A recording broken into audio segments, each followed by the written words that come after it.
अस्सलाम वालेकुम। आज हम फेडरल बोर्ड की जो न्यू बुक है 12th क्लास की, उसमें चैप्टर नंबर 1 है आपका फंक्शंस एंड ग्राफ का। उसमें आज हम ये बुक स्टार्ट करने जा रहे हैं। ये बुक डेफिनेटली न्यू है, 2025 में ये चेंज हुई है। तो मैंने सोचा मैं आपको इस बुक के लेक्चर्स बनाकर डिलीवर करूं ताकि आपको समझने में आसानी हो। तो आज हम पहला चैप्टर है फंक्शंस एंड ग्राफ्स का। उसमें आज के दिन में हम फंक्शन, डोमेन और रेंज, ये 3 टॉपिक कवर करेंगे। तो चलें जी, बिस्मिल्लाह करते हैं। तो सबसे पहला टॉपिक है आपका फंक्शन का। अच्छा, फंक्शन में सबसे पहले, इससे पहले कि मैं फंक्शन की डेफिनेशन लिखूं जैसे कि बुक में लिखी हुई है, उससे पहले मैं ज़रा इसका कॉन्सेप्ट आपको जो है ना वो तैयार करवाऊंगा। क्योंकि अगर आपको कॉन्सेप्ट समझ आ गया तो फिर इसकी डेफिनेशन को समझना आपके लिए कोई बहुत बड़ी प्रॉब्लम नहीं होगी। तो देखें, अब मैंने इसके कॉन्सेप्ट में सबसे पहले एक लाइन लिखी है कि फंक्शन क्या होता है। तो लिखा हुआ है फंक्शन एफ सेट ए के हर एलिमेंट को सेट बी का एक ही एलिमेंट देता है। फंक्शन क्या करता है कि फंक्शन अगर एफ है तो फंक्शन एफ सेट ए के हर एलिमेंट को सेट बी का एक ही एलिमेंट देता है। यानी कि हमारे पास दो कोई भी नॉन एम्प्टी सेट्स हैं। अब फंक्शन ने क्या करना है कि सेट ए के हर एलिमेंट को सेट बी का एक ही एलिमेंट देना है। तो फंक्शन ने ये करना है और यही इसकी डेफिनेशन है।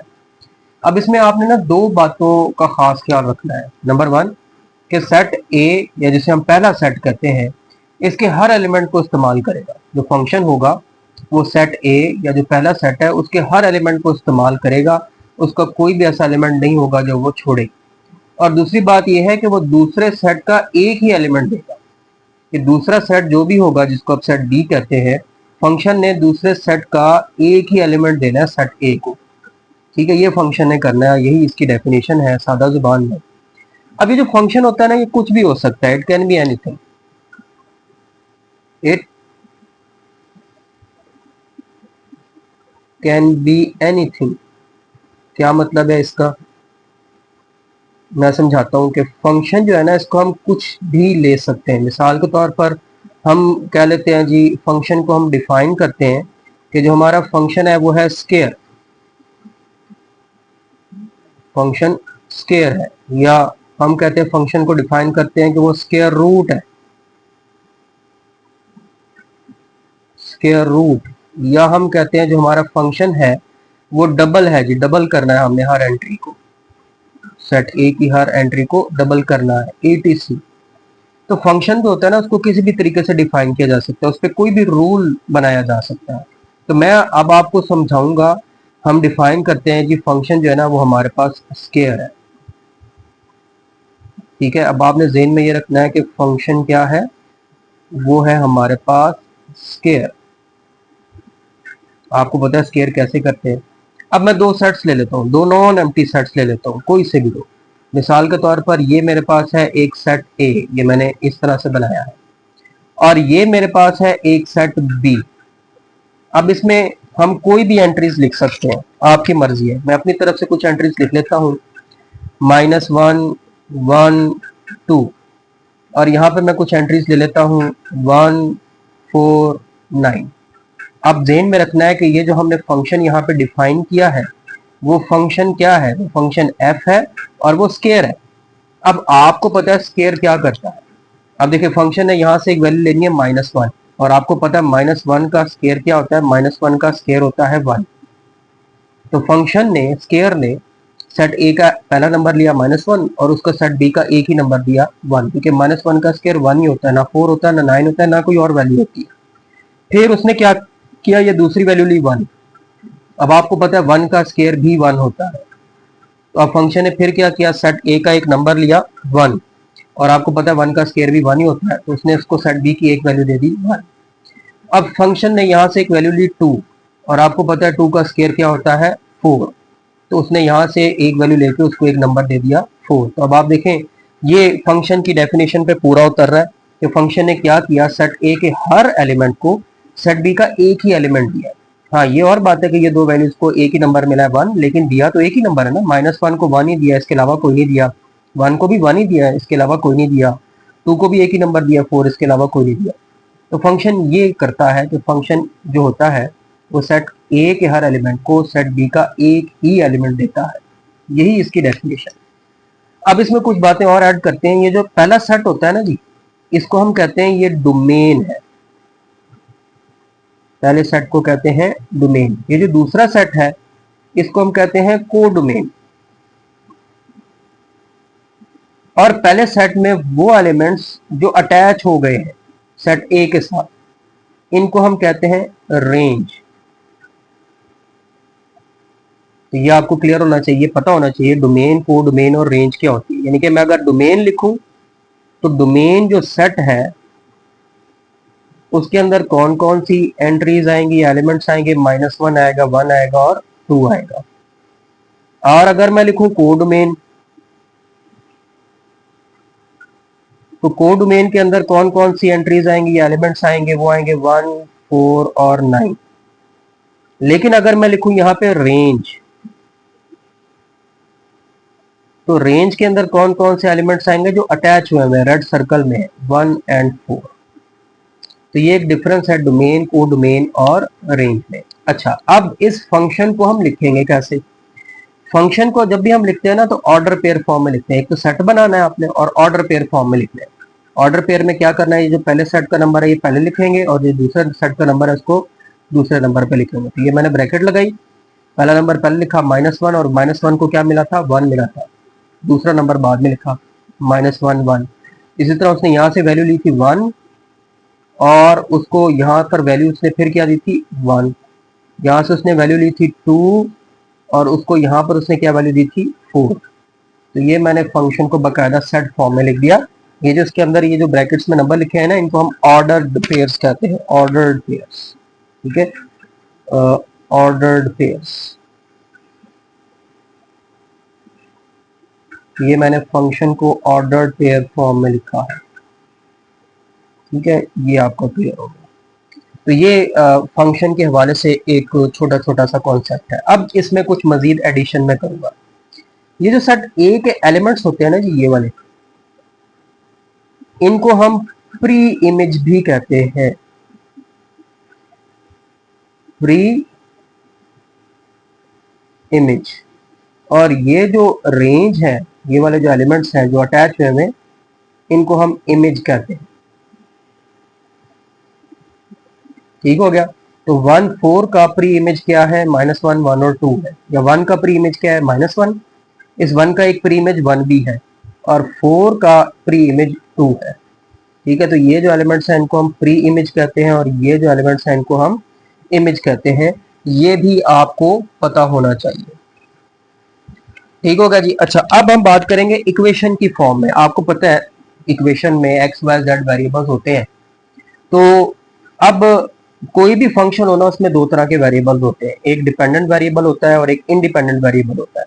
हम फर्ज कर लेते हैं कि कोई फंक्शन है, उसका जो इंडिपेंडेंट वेरिएबल है ना वो x है। इंडिपेंडेंट वेरिएबल वो हम ले लेते हैं जी, फर्ज करें वो x है। और जो डिपेंडेंट वेरिएबल है, डिपेंडेंट वेरिएबल, वो हम सपोज कर लेते हैं कि y है। तो जनरली हम फंक्शन को कैसे लिखते हैं, generally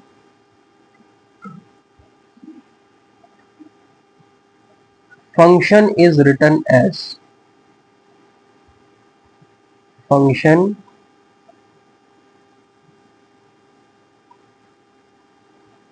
is written as y is equal to f of x। कि अगर इंडिपेंडेंट वेरिएबल x हो, डिपेंडेंट वेरिएबल y हो, तो जनरली फंक्शन को ऐसे लिखते हैं y is equal to f of x। यानी कि जो इंडिपेंडेंट वेरिएबल होगा वो आपने हमेशा f के अंदर लिखना है और लेफ्ट हैंड साइड पे डिपेंडेंट वेरिएबल आ जाएगा। तो y is equal to f of x, ये फंक्शन को जनरली लिखने का एक तरीका है। ये भी आपको पता होना चाहिए। मजीद में इसमें कुछ और बातें ऐड करूंगा। अच्छा, अभी हमने पीछे ना फंक्शन डिफाइन किया था, स्केयर फंक्शन था और उसमें मैंने उस फंक्शन को ये ऑर्डर पेयर फॉर्म में लिखा था आपके सामने -1 1 1 1 2 4। तो अगर इसी तरह से आपके सामने ऑर्डर पेयर फॉर्म में फंक्शन आ जाए और आपको ये देखना हो कि वो फंक्शन है भी कि नहीं, तो उसकी एक निशानी है। निशानी बेटा ये है कि जो फंक्शन होता है ना, उसकी निशानी ये है कि ये जो पहले ऑर्डर पेयर में पहले नंबर होते हैं ना, ये कभी भी रिपीट नहीं होते। ठीक है, no repetition in first element of order pair. अगर पहले एलिमेंट रिपीट हो रहा हो ना ऑर्डर पेयर में, तो वो फंक्शन नहीं होता। अब मैंने आपके सामने ये फंक्शन लिखा है, पहला एलिमेंट इधर -1 है, इधर 1 है और इधर 2 है। तो पहला एलिमेंट रिपीट नहीं हो रहा, इसका मतलब ये फंक्शन है। अगर पहला एलिमेंट रिपीट हो जाए तो वो फंक्शन नहीं है। दूसरा एलिमेंट रिपीट हो सकता है, इसकी इजाजत है, लेकिन पहला एलिमेंट रिपीट नहीं होना चाहिए। ठीक है, फंक्शन के लिए लाजिम है कि ऑर्डर पेयर में पहला एलिमेंट रिपीट ना हो। अच्छा, एक तो ये हो गया। अब आगे चलते हैं कि फंक्शन को हम मैथमेटिकली कैसे लिखेंगे। मैथमेटिकली कि अगर हमारे पास एक फंक्शन हो एफ सेट ए से बी की तरफ, if F is a function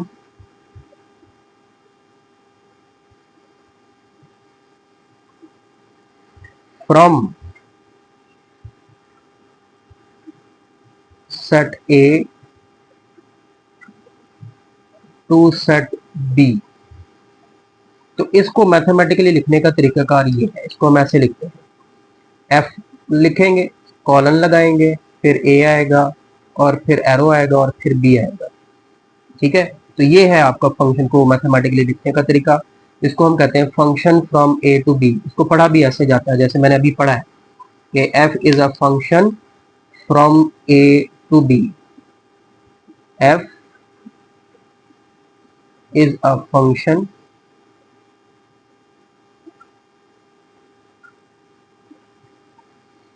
from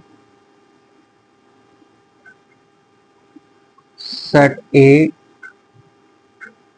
to set B. इसको पढ़ते भी ऐसे हैं, ये प्रोनाउंस करने का तरीका अगर ऐसे लिखा हुआ है तो ये है इसको मैथमेटिकली लिखने का तरीका। तो मैंने ये आपको थोड़ा सा रिव्यू दिया, कॉन्सेप्ट दिया कि फंक्शन क्या होता है इसकी कॉन्सेप्ट के हवाले से।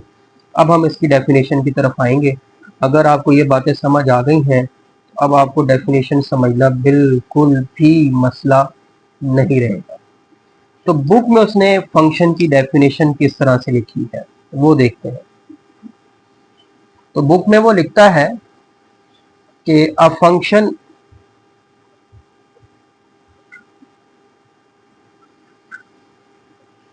From a function f from set a to set b क्या करेगा, असाइन करना, अटैच करना, मुंसलिक करना। ठीक है, तो each element of A to each element of set A, only one element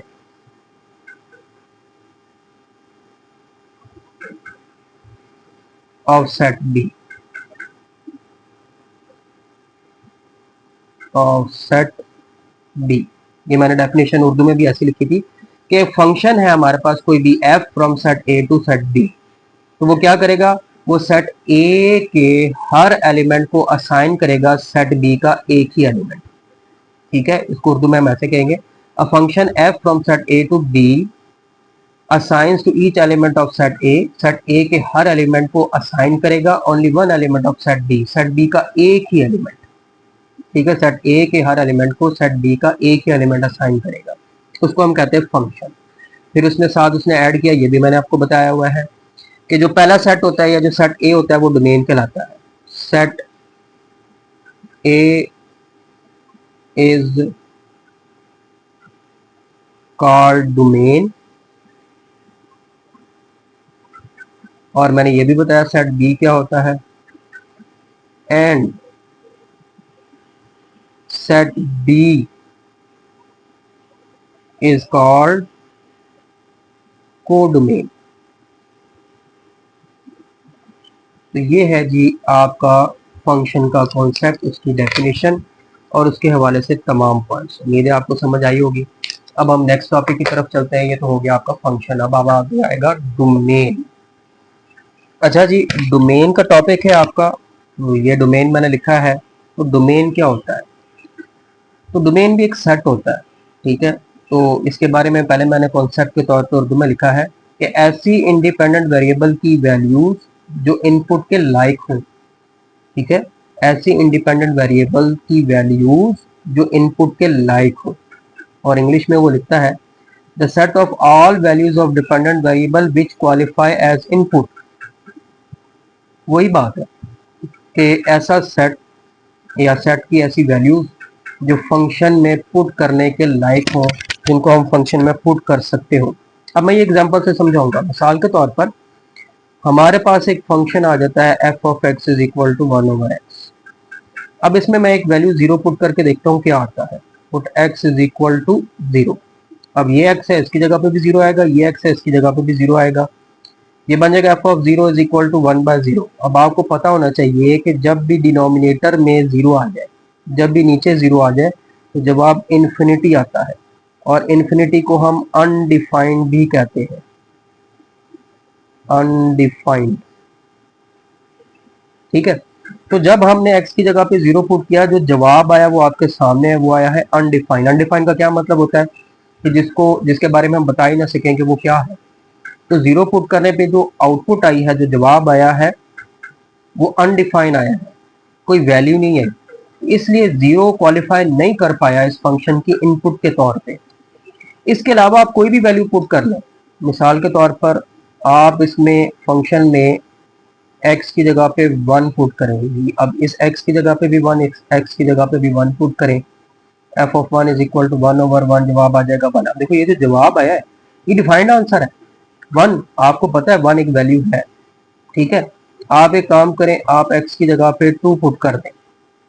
जब आप x की जगह पे 2 पुट करेंगे, अब इस x की जगह पे भी 2, इस x की जगह पे भी 2, ये आ जाएगा f of 2 is equal to 1/2। अब 1/2 भी एक स्पेसिफिक वैल्यू है, डिफाइंड आंसर है। इसके अलावा आप कोई भी वैल्यू पुट कर दें 0 के अलावा इस फंक्शन में, तो हर वैल्यू पुट करने पे आपको कोई ना कोई जवाब मिलेगा, कोई ना कोई नंबर मिलेगा। लेकिन जब आप 0 पुट करेंगे तो नंबर नहीं मिलेगा, अनडिफाइंड आ जाएगा। तो पता चला डोमेन में से हमें ये 0 निकालना पड़ेगा। ये वैल्यू डोमेन में क्वालिफाई नहीं करती, तो इसकी डोमेन क्या बन जाएगी? आप लिख देंगे जी इसकी जो डोमेन है वो है ऑल रियल नंबर्स। अच्छा, रियल नंबर्स में सारे नंबर्स आ जाते हैं, या सारे नंबर्स को हम रियल नंबर्स कहते हैं। ऑल रियल नंबर्स कौन सा शामिल नहीं हुआ उसमें? एक्सेप्ट 0। 0 के अलावा सारे के सारे नंबर इसमें इनपुट के तौर पे क्वालिफाई करते हैं। तो यहाँ एग्जाम्पल के तौर पे समझाया। तो डोमेन ये होती है कि हमने ये देखना होता है कि वो इनपुट्स लिखनी होती हैं जो क्वालिफाई कर सकें, जिस पर फंक्शन जो है ना आपका कोई डिफाइंड आंसर दे। अब वो देखने का तरीका है कि डोमेन में हमें क्या क्या करना होगा, डोमेन हम किस तरह से निकालेंगे, उसके बारे में मैं अब 2-3 पॉइंट्स आपको बताऊंगा। ये ऑब्जर्वेशन होती है कि डोमेन निकालने के लिए, तो वो मैं आपको बताऊंगा कि वो ऑब्जर्वेशन आपने करनी कैसे है। तो डोमेन फाइंड करने के लिए ना आपने ये चंद एक चीजें नोट करनी है, ऑब्जर्व करनी। नंबर 1, आपने वो वैल्यूज एक्सक्लूड करनी है जिसकी वजह से जवाब अनडिफाइन आता हो, ठीक है। ये पहला पॉइंट है, एक्सक्लूड दोज नंबर्स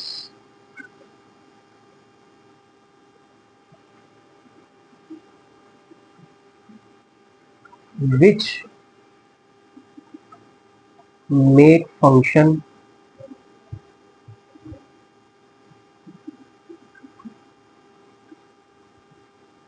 undefined। या आपने वो नंबर्स एक्सक्लूड करने हैं जिनकी वजह से फंक्शन अनडिफाइंड हो। और आपको पता है अनडिफाइंड कब आता है, ठीक है। अनडिफाइंड तब आता है जब डिनोमिनेटर में 0 आए, ठीक है। कि ऊपर चाहे कुछ भी हो, एनीथिंग, कुछ भी आ जाए, लेकिन नीचे अगर 0 आ जाए तो ये चीज अनडिफाइंड बना देगी। ठीक है। तो यानी कि अगर फंक्शन में फ्रैक्शन आ रही हो, बटा आ रहा हो, तो हमें ये देखना होगा कि वो कौन सी वैल्यू है जिसकी वजह से नीचे जीरो आ रहा है, वो वैल्यू हम निकाल देंगे, छोड़ देंगे, एक्सक्लूड कर देंगे। अगर फंक्शन में बटा आ ही ना रहा हो, यानी कि फंक्शन में डिनोमिनेटर ही ना हो, तो फिर ऐसी कोई भी वैल्यू नहीं होगी जिसकी वजह से इन्फिनिटी आता हो या अनडिफाइन आता हो, फिर सारे नंबर ही क्वालिफाई कर। ठीक है, तो ये भी जो केस है ये तभी आपने देखना है जब बटा आ रहा हो। ठीक है, इसको और प्रिसाइज करके अगर हम लिखें तो आप यहाँ पे लिखें कि उन नंबर्स को अवॉइड करेंगे, avoid those numbers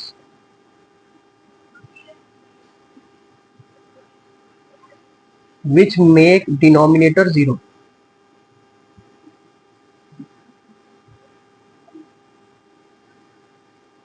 denominator zero. अगर डिनोमिनेटर ही ना हो तो फिर सारे नंबर ही क्वालिफाई कर जाएंगे, फिर ये देखने की जरूरत ही नहीं है। ठीक है, ये एक पॉइंट ध्यान में रखिएगा, बाकी क्वेश्चंस में हम इसको और ज्यादा ब्रीफली डिस्कस करेंगे। नंबर 2, दूसरा पॉइंट जो आपने ध्यान में रखना है वो ये है कि आपने वो नंबर्स भी अवॉइड करने हैं या एक्सक्लूड करने हैं जिनकी वजह से स्क्वायर रूट में नेगेटिव वैल्यू आ जाए, अपीयर हो जाए। तो हम लिखेंगे इसमें second point, exclude those numbers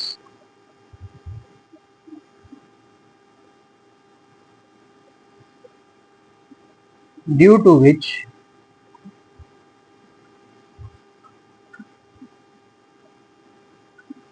negative value occur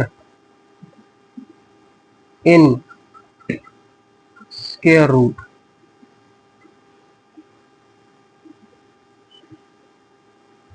ठीक है, यानी कि स्क्वायर रूट में नेगेटिव वैल्यू नहीं आनी चाहिए, ये ध्यान में रखना है। अब ये भी तभी होगा जब सवाल के अंदर स्क्वायर रूट आ रहा हो। अगर स्क्वायर रूट ही नहीं आ रहा हो तो फिर सारी वैल्यूज क्वालिफाई कर जाएंगी, फिर आपको ये भी देखना नहीं पड़ेगा। तो अगर बटे वाला फंक्शन आ रहा हो तो ये नोट करना है कि भी कौन सी वैल्यूज पर डिनोमिनेटर जीरो हो रहा है, वो छोड़ देंगे। और अगर स्क्वायर रूट आ रहा हो सवाल के अंदर, फिर हमने देखना है कि वो कौन सी वैल्यूज हैं जिसकी वजह से स्क्वायर रूट में नेगेटिव आ रहा है, हम वो वैल्यू छोड़ देंगे, बाकी सारी वैल्यूज क्वालिफाई कर जाएंगी, बाकी सारी डोमेन बन जाएंगी। तो ये दो पॉइंट आपने ज़हन में रखने हैं डोमेन चेक करने के लिए, डोमेन लिखने के लिए। फिर क्वेश्चन में इनको हम और ज़्यादा प्रैक्टिस करेंगे। ये डोमेन हो गया, डोमेन का टॉपिक आपका मेरी तरफ से तो मैंने एक्सप्लेन कर दिया, उम्मीद है आपको समझ आएगा। अब एक चीज़ रह गई है, वो है आपकी रेंज। अच्छा जी, अब रेंज क्या है? रेंज के बारे में हम कहते हैं जी कि the all possible outputs of a function are called range. कि जो भी आपका फंक्शन है उसकी जो आउटपुट्स हैं, जो उसके जवाब हैं, वो आपकी रेंज कहलाते हैं।